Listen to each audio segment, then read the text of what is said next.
Hello po, eto. Buto ng avocado, trending ngayon. Tapos meron ako dito ng langis ng nyog. Galing to nung naggawa kami ng biko eh. Kinuha ko yung langis nung naggawa kami ng latik.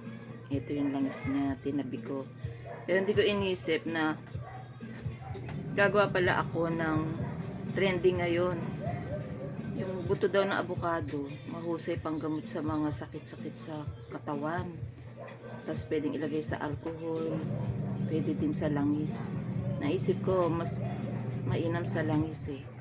Kasi yung alcohol, nakakadry yun ng balat eh. Ito langis talagang gamot to sa mga lamig-lamig. Sakto, meron kaming langis ng nyug na naitabi. Kaya ito naman buto ng avocado. Marami kasi kung avocado. Kaya meron pa nga minsan nang hingi ng buto, gagawin nga rin yung panggamot. Ito, inalisan ko na siya ng balok yata tawag doon. Yung pinakabalat nito. Kininis ko na. Tapos ito, gagadgarin ko. Yan.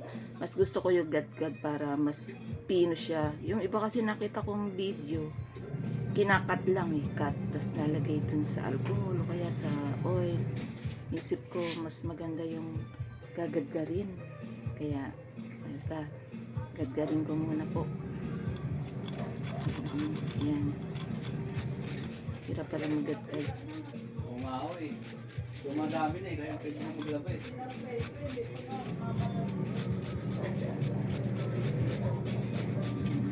Lalong lalaki ang aking braso nito. Hirap pala magadgad ng buto.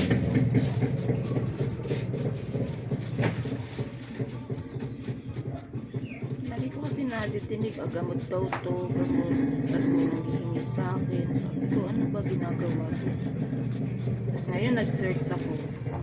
Ganito pala ginagawa. Yung iba ginagadgad. Tapos pinili ko na lang gadgadin para durog siya. Pero dumadaing na yung braso ko. Konting tiis lang. Konting pag-aantay. Siguro hindi ko na ito tatapusin. Kung ano lang yung kasya dun sa bote. Sa dami ng ng langis ko. Iaayon ko na lang dun sa dami. Kasi pag napakarami, baka puro buto na to. Siya tatapusin. Yan. Kasi ito.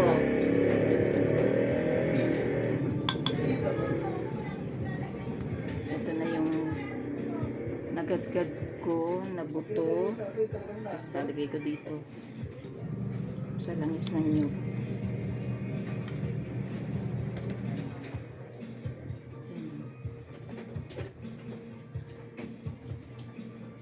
Totoo kaya ito? Hindi ko naman to ginugil eh. Nababalitaan ko lang. Wala namang mawawala kung gayahin ko. Ang gawin ko rin. Sakto may buto ako dito. Marami kong avocado. Try ko. Oh, yan. Uy, sakto yung aking gadgad ah. Kasi pag inubos ko yung buto na to eh. Puro ginadgad na buto na. Hindi na makita yung langis. Konti lang kasi yung langis ko.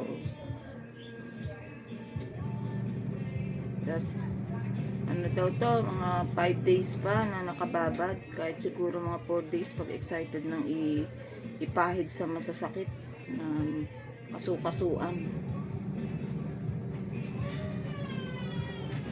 Ang pecha ngayon, July 4. Di mga July 8, pwede na. Kailan pa ba mag-antay ng 4 days? Kahit siguro mamaya, pwede na to eh. Oh, kasi oil naman to. Tapos may katas na niya. Oh, yan. Naku, di ano naman siya, marami naman siyang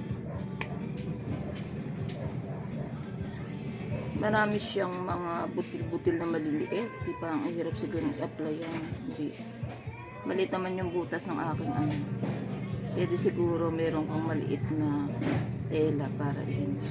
Ang mas gusto ko kasi gad-gad na masyado. Yan, nalaglag pa. Yung iba kasi nga, kinakat lang. Eh, ganito ginawa ko. Kanya-kanyang style lang yan. Ito, okay. Bye-bye!